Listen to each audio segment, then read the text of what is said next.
Could be a foul.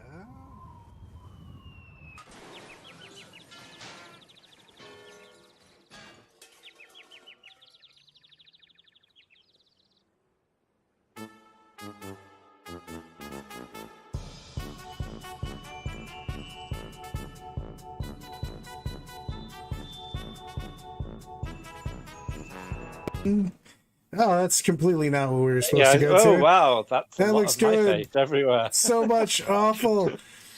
Give me a moment. Oh God. What happened? This is what happens when Brad gets here and goes, I've got an amazing setup. Oh, Scoury can't make it this week. There we go. We need to fix this. Whoopsie. Oh, there we go. It took me We a have moment. Scoury in spirit. I clicked a couple wrong buttons. I'm old. It happens. And now we have syrup.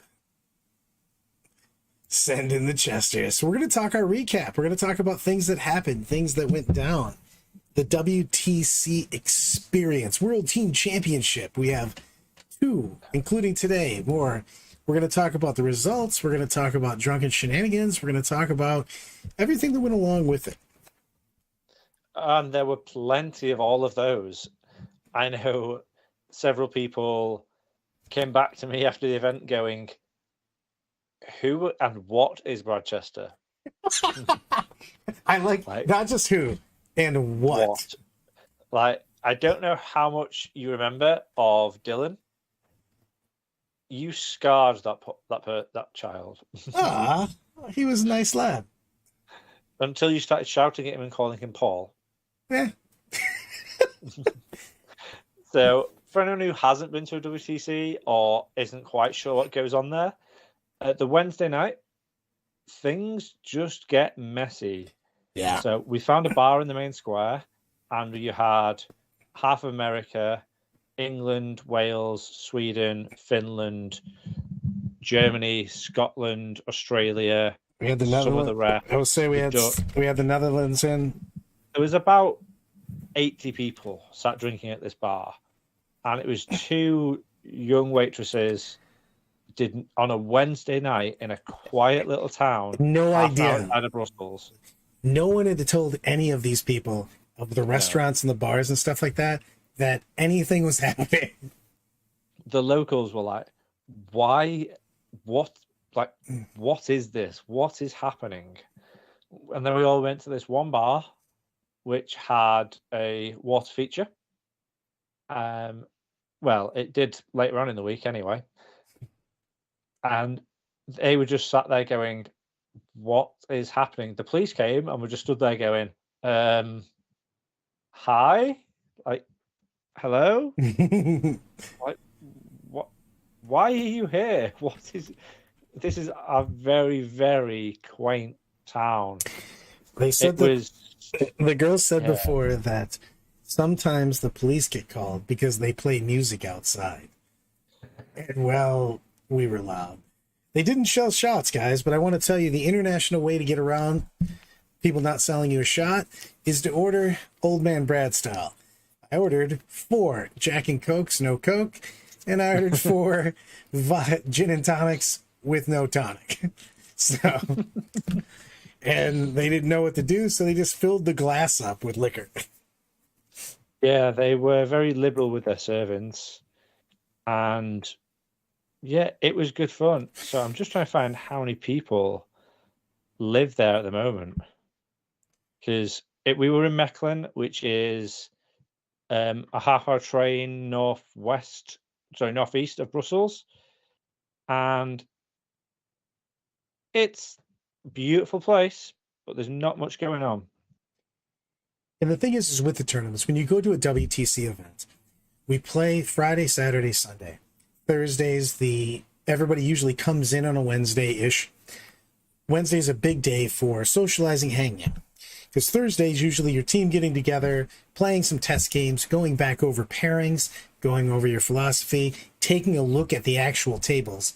Because you've seen them, you probably have a set of terrain, you've looked at them on the computer, but actually physically putting your models on the table does help a lot. So you know that Thursday is going to be a little bit more serious of a day. So Thursday, Friday, Saturday, you usually have your mojo together, team-wise. So Wednesday gets to be a great night. Wednesday's the one where everyone from all over the world goes, we've not seen each other in a year. Let's go. Or 3 years, as this might have been. Oh, yeah. Yeah. So I think most got in post 3 a.m. I know some of the guys got in post 4 a.m. I know Brad was slightly later than that because they carried him past our hotel. I was with some of your teammates. Yeah, like I remember James and Manny just sat there going, so we start drinking with Brad and we turn around and go, there's nobody here. And the bar come over and go, excuse me, I know we said we don't close, but there's 3 of you. And it was 5 and it was 5 something a.m. It was fantastic. But that's the thing is that I value that more, not just partying, but I value the social aspect. And I think everybody should. I think that's one of the things to take away from this tournament. It's an amazing social. It's amazing to meet everyone from all over the world and just sit and have a beer, a wine, or whatever you end up with, and just go, cool. What can we talk about? Geek stuff. Let's go. Everybody's got that commonality to just talk nonsense, and especially when you play someone, you will then see them year after year, and you get that connection because you're playing them in a different kind of environment as well. Hello, Netherlands. Oh, we played you. It was a fun time. They were good people. Yeah, the Dutch team are lovely. Apart from their obsession with Smirnoff Ice. Oh God! That is, we did. Also, you know what another good day is? Sunday, where I took the Netherlands team with me, and we drank until 4 something in the morning, and I had to be at the airport at 7. So, I occasionally make bad decisions. Speaking of bad decisions, there is a fine in Mechelen for swimming in the canal of €300. The reason we know that is somebody who was with our extended group may have received that fine. I did stay at his house before the event, so yes. And he went in it twice. So, and the thing is that, so we've got 2 big social days. Wednesday's bigger than Sunday because a lot of people have to leave Monday. But Sunday's nice. Both of them are really nice because you don't have games the next morning. So, and the teams have done a lot of preparation. We've had tons of videos about that already, but we spend a lot of time preparing, playing games, figuring things out, testing, pairings, games, everything else. We always have fun with the Irish team, except for the Irish and the Northern Irish are fantastic. Exactly. Yeah, except for the fact that Paul wasn't there, and he has my ire. This is to you, Paul Quigley. So I wish we could say that the person fell in, but there is video evidence of them doing lengths twice repeatedly after he was rolling on the ground. Yes. I appreciate it all the time because when I'm a drunken mess, he's always just a little bit more of a drunken mess, which makes me happy. The police were there when he jumped in. I did not know that one. The first or the second time? Yeah. The funny thing is that I want to go over the tournament too. So Thursday, we all prepared. We didn't go super crazy. And Friday, we had 3 games. We usually play 2-2-2. This year we played 7, so we went 3-2-2. And they have long rounds here at WTC. So the event went from 9:30 to 10:30, with most of us getting there at about 8:30. 8:30, sorry. Yep. But we all got there. Most teams were there at 8 o'clock when they opened the doors. So we got to go in, get everything prepared, and then we had a captain's meeting. So we were at the event from 8 a.m. to 10:30 or later, because that's when the round ended. All results are in BCP. We did not win, sad face, but it went Australia, Poland, Germany, the United States, England, 1 through 5. Top 5. So, and there was a lot of ties throughout the day to really make it We thought we had a good chance. We lost to Poland on day 3. Then we tied the Germans. And we also tied the Australians. And both our ties were we needed 2 points to win and just didn't quite sneak it out. But man, the funny thing was this day Friday. Also, thanks to everybody, so many different teams and people brought me bottles of wine from all over the world. I was so happy about that. Mr. Robo brought me a special drinking device, which made me happy. And I was super excited about it. It just, again, the social aspect. And also, I love to play very chill 40K. One of the guys from Iceland had a sheet. He's like, I like to play by intent. Here's the things I want to pay by intent. I go, we're going to play everything by intent, my friend. You know what I mean? This is it. If you want to do something, you're going to do it. We'll figure it out. It's all good. Yeah. There's a huge thing when you're playing in mid 30 degrees Celsius. Brad can work out whatever that is in. I think it's like 7,000 Fahrenheit. Yeah. And then it's a hard concrete floor. It's an early start because you have to walk to the venue. I tried to blank that out of my mind. Yeah, your wine blanked it out. Yeah, it's a long floor hurt my feet so bad. And you get to game 2 and you're like, okay, yeah, we're still reasonably fresh. You get to game 3. Both of you are tired. Both of you want to get the game done. Both of you want to go get some food, some drink, just some sleep probably. And you can't not play that game with that discussion with the opponent, especially when you have that language barrier potentially, because everyone will speak English, but not everyone's English is as good as Brad's. It's like there will be words that some people struggle to translate from different languages, or when they're trying to get across something, it may not always be super clear. So you have to give that little bit of leeway and go, okay, are you trying to do this? Okay, just put this model here, done. Nice and easy, because nobody wants a hard, awkward game at 9:30 at night when you've played 2 super tough games already. And the thing is with that is you want to win because the dice went your way and you made good plays. You know what I mean? Yeah. You don't want to win because of miscommunications and gotchas and things of that nature. It's very empty at that win at that point in time. And it also, it's a stressful game at that point. You can play I've said this so many times and I'll say it again. You can play 40K at the highest level and be very relaxed and have a great game. And I think that too many people don't realize that the best 40K is played and the most relaxed 40K is played. You know what I mean? When you're, go ahead. This is what you were trying to do. Yes. I'm trying to make sure I don't get heroic. I want to make sure I can't be seen here. Do we agree? You have to, again, you have to have the dialogue. Don't just don't tell people things. It's all about, it already does look delicious today. It's all about having the conversation with somebody. Oh, I do want to get this question though. Do different countries have extremely different metas, or is it normally similar? Some countries have extremely different metas, and a lot of countries have. This is actually, I'll tell you the same on this, Matt.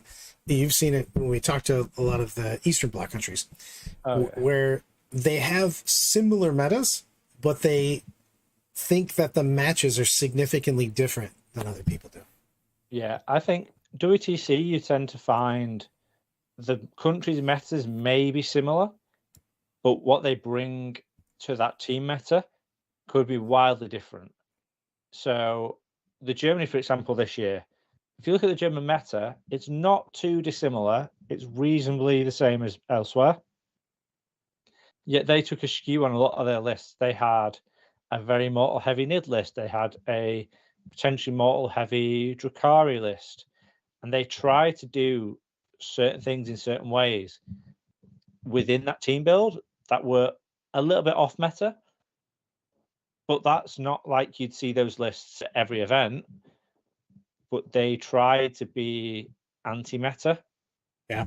In a way. And historically, they've done that, though, to really good success. You know, they try to bring some off-meta lists to try to catch you. And the Aussies did a great job, and they won with it, too. Yeah, the Aussies. Fantastic at some point. Yeah, they went very, very off-meta and brought a lot of stuff that was very difficult to pair into. Like, for instance, I was talking to Matt and a couple of the English players, and I said, because we played England in the morning, and then we played Australia in the afternoon, and I told them, I go, not that you guys don't have great lists, because they had, I hope I felt they had great lists, because a lot of your lists were very, very similar to ours.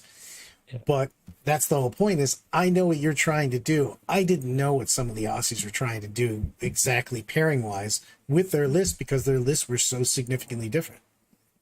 Yeah, they can kind of put a list out there and you go, I think it's going to do this. But they've played it 100 times and tacked little things to go, actually, I want to go and do this other thing into that army. And you go, oh, crap.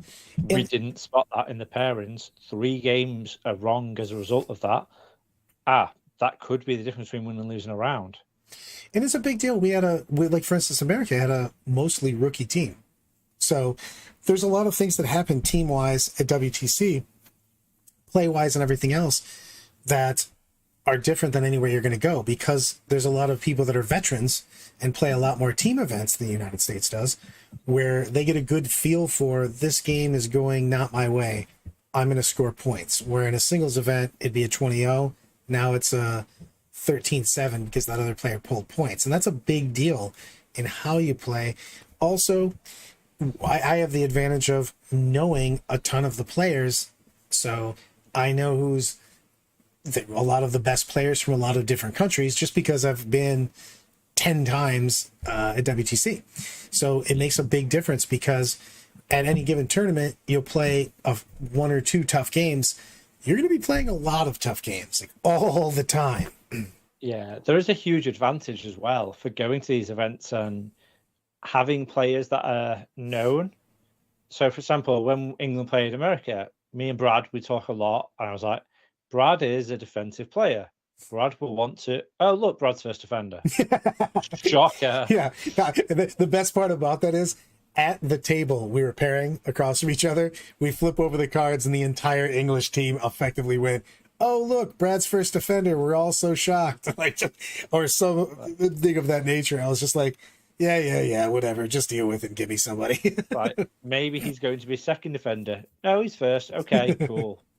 Fine. And it doesn't massively affect things, because, okay, we know Brad is a defensive player. He's going to be a defender. We still have to deal with this across the table from you. It was funny about that, though, because we had really thought about, in our pod, having a different defensive strategy.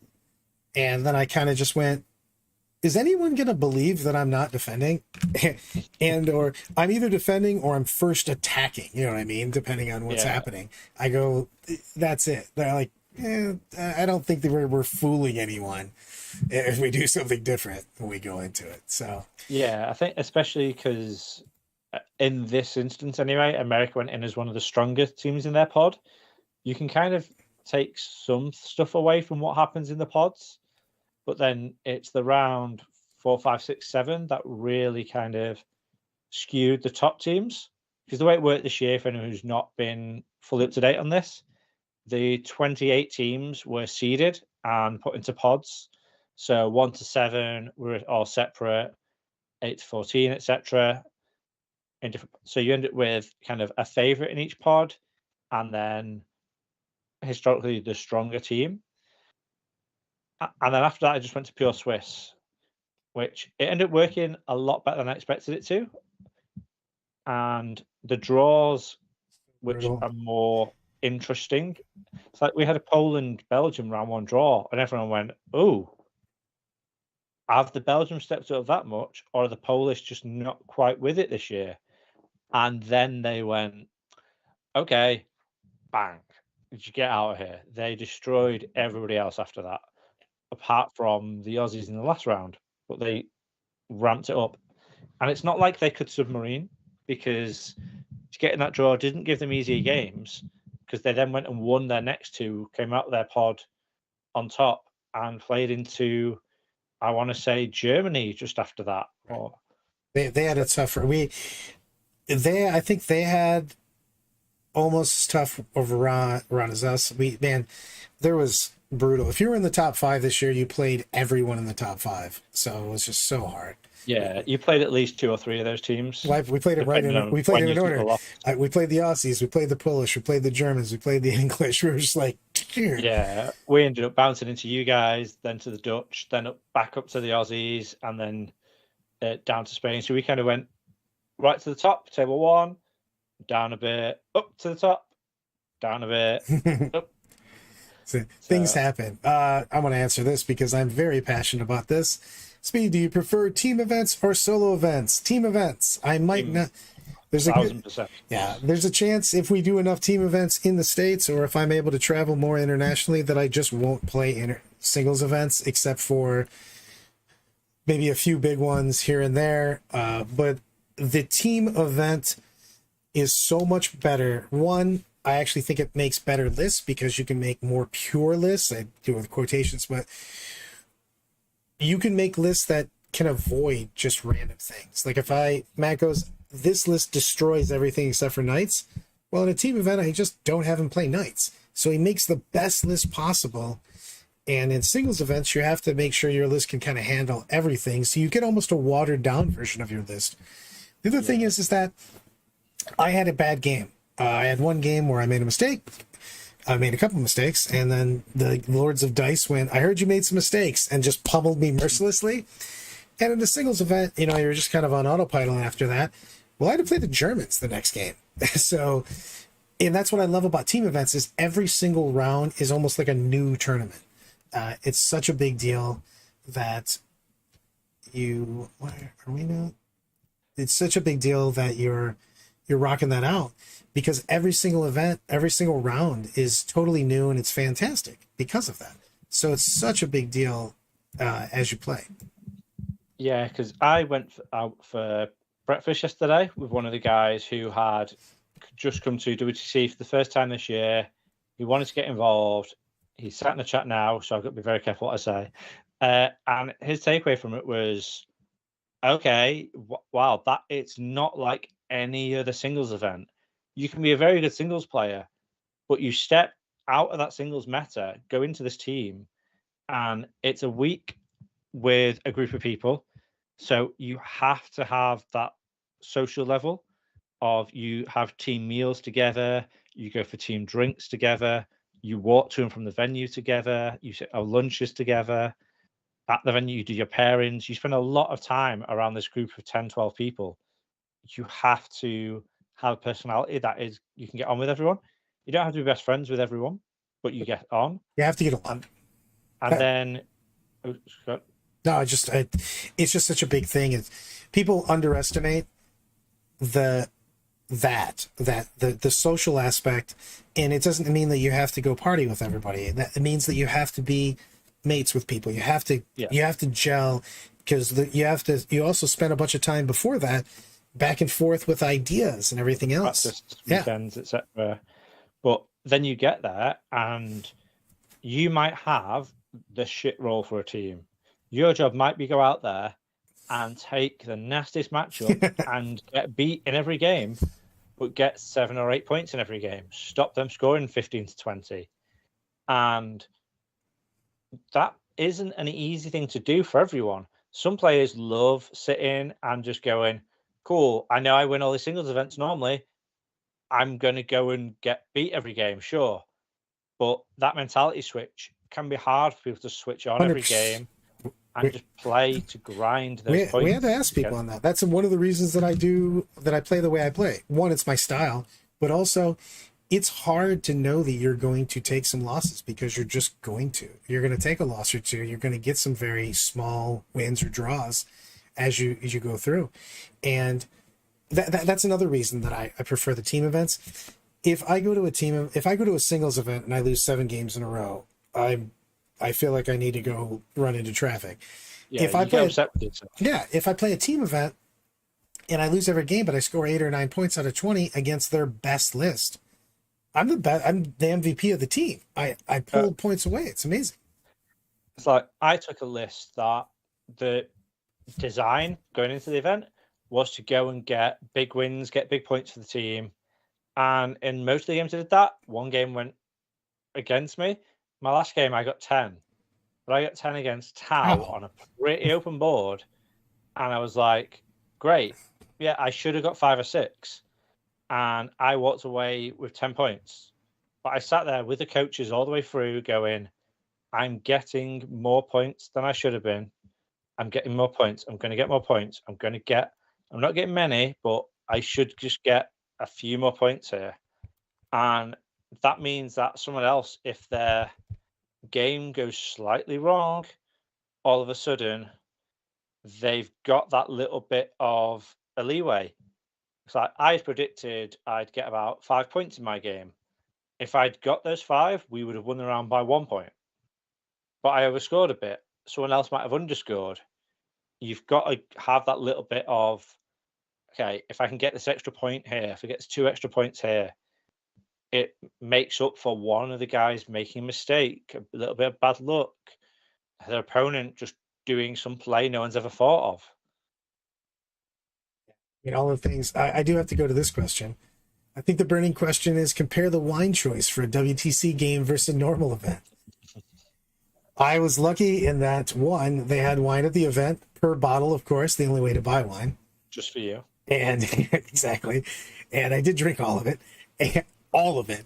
And the other thing is that so many people were super unbelievably great to me and brought me wine. People gave me gifts, and I really, really appreciated it. It was just such a good social event on that. Yeah. So there's a great thing just going on the alcohol train. Every team, or a lot of teams that have a national beverage, would bring theirs. As you can see, Scary brought gallons of maple syrup and doused himself in it, so he was sticky all weekend. But a lot of teams, like the Luxembourgers, a couple of their guys brought a load of honey mead, which was beautiful. We had the Austrians and the Czech. Actually, the Austrians brought some Czech liquor because the Czechs couldn't make it, but they passed some alcohol on. The French had a cart with cheese on a stick, meat on a stick, and a crate of wine. You could just be like, cool, we're being French. Here's all our little delicacies that you take as a stereotype. Here you go. And it was a great aspect because people willing to share and just show off what they're proud of. The Scots brought a load of scotch and other kind of whiskies.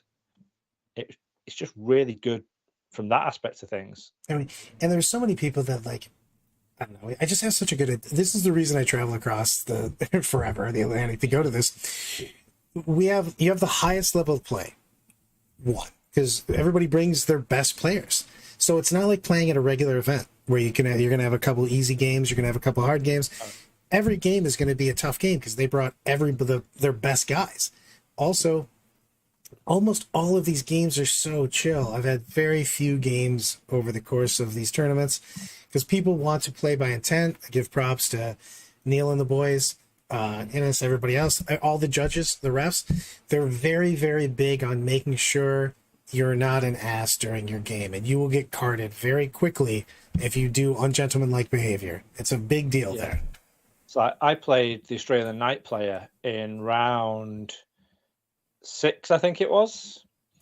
And he'd gone from playing Sean Naden the night before in the game 5. Then he played me in round 6, and he played Typhus, the Polish captain, in round 7. Strong. And he came to me afterwards and was like, I've just played 3 incredibly tough-ass games, yet every one was one of the best games I've played. Because we just went, cool, how are we playing this game? Sweet, okay. Like, yeah, let's just play it with that intent. We both know what each other are trying to do. If he's moving a knight, I'm like, what are you trying to see? This? Okay, yeah, you need to be here. Rather than just watching him move and going, nope, you didn't move that inch far enough. You only moved 2 inches out of your 10. You needed to move 3. Haha. There's no need for that. You're all just playing a game. At the end of it, there's a little bit of prize support, but nowhere near what it costs you to get to these events, like WTC, any of the singles team event people are going to. So it makes the game so much more fun when both players can just play the way the game's intended. You can do beer and pretzels, Hammer, at the top tables. And at top level, we were having such a great time. The German guys at my last game, where we had their captain over and my player, we were just talking nonsense, moving. It was just a great game, but it was played high level. So that's a big thing is you being in a relaxed, intent manner doesn't mean that you're not playing at the highest level of play. It's just you're not trying to scam. Oh, I love this. Corey, do you guys see or play against anything that you're excited to try piloting yourself? I'm actually very excited to try Eric's GSC list because I like GSC. And that looks very interesting. And yeah, it was a very different, very fun list. I played against it, very piloted and amazing.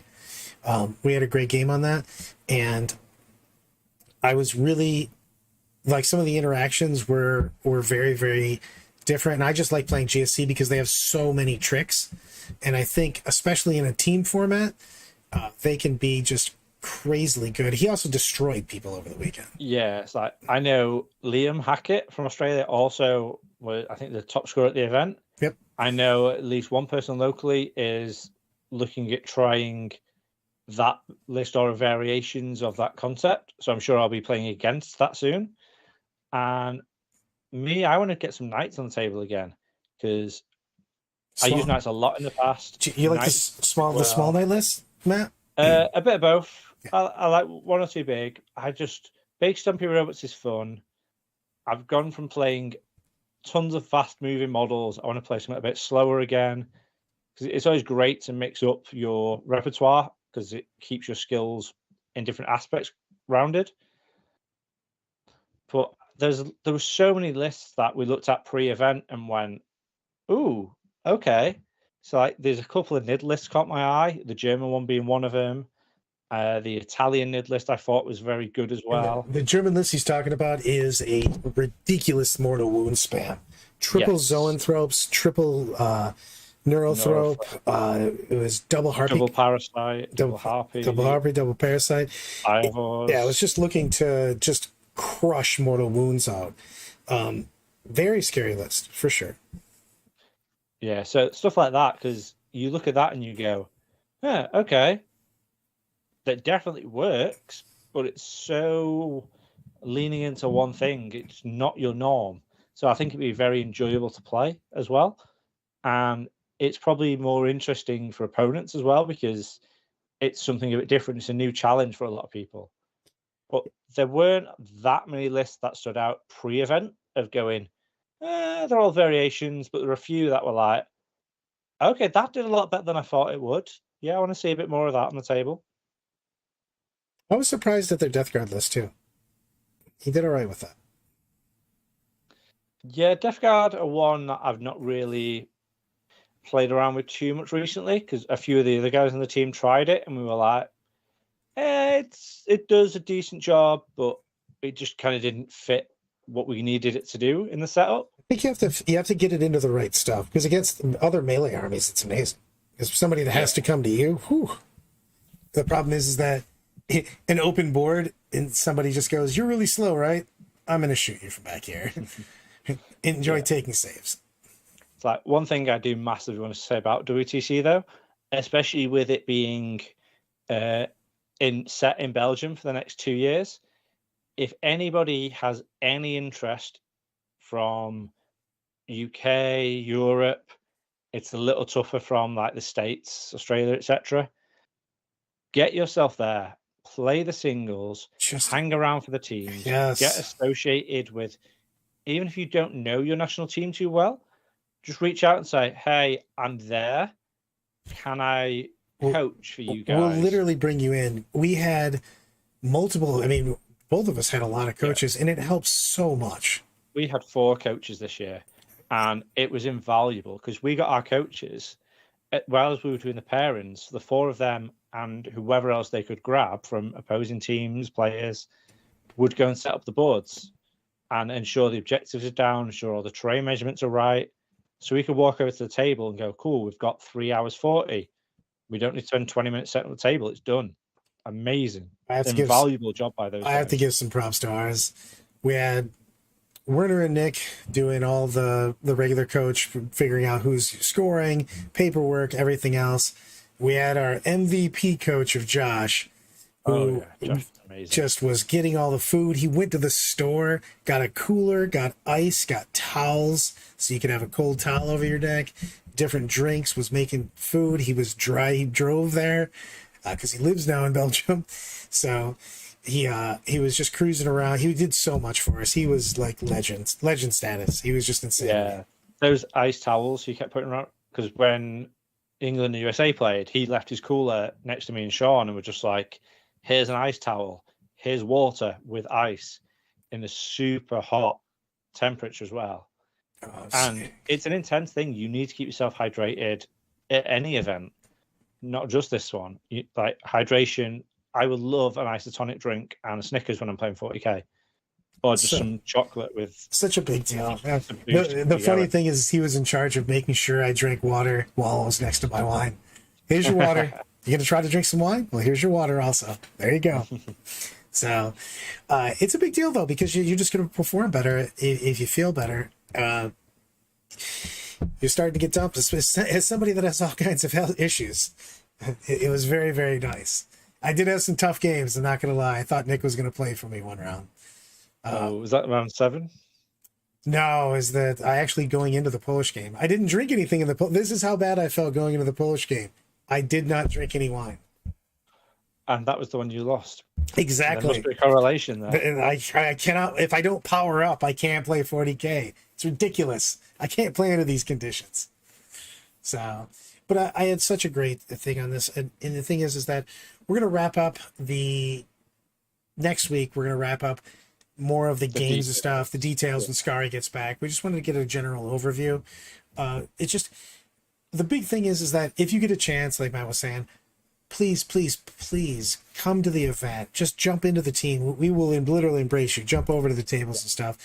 And there's so many teams that are just looking to have a great time and hang out, and we're socializing.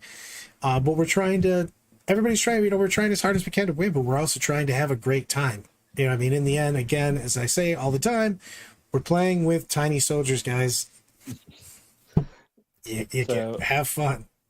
A great example of that is one of the guys I know lives half an hour, 45 minutes from me. Convinced him to go over to the singles this year, give it a try.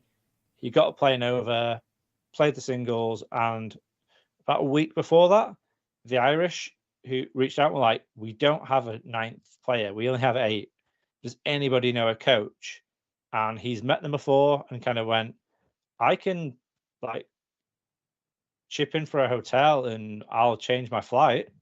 So he went for the singles, and because he'd made that commitment to be there, he ended up coaching for the Irish all weekend, and every one of those guys now loves him and would go out of their way for him because it's such an invaluable thing to do. And they all massively enjoyed having him there. He loved it. He wants to go back next year. He wants to go and play next year. And it's one of those where getting involved with a team could be that stepping stone to playing for that team. Or you'll just meet other people who live within a reasonable distance to yourself and go get games and just get those reps in. And there'll be new challenges and a new social circle potentially for everyone. You basically learn how to play a different style or against a certain style, and you get that social aspect, which is it's literally it's not just so important, it is what 40K is about, period. Massively so. It just, that's what we're going for games. If I was just going for random wins, I would have stopped playing a long time ago. Yeah. So all of the things, some of the stuff. Well, everybody, thanks for hanging out with us. Sorry about the beginning when I click wrong buttons because I fat fingered things. And thanks for Scary and the maple syrup. Indeed. Everyone, Queen's Wave. Bye-bye.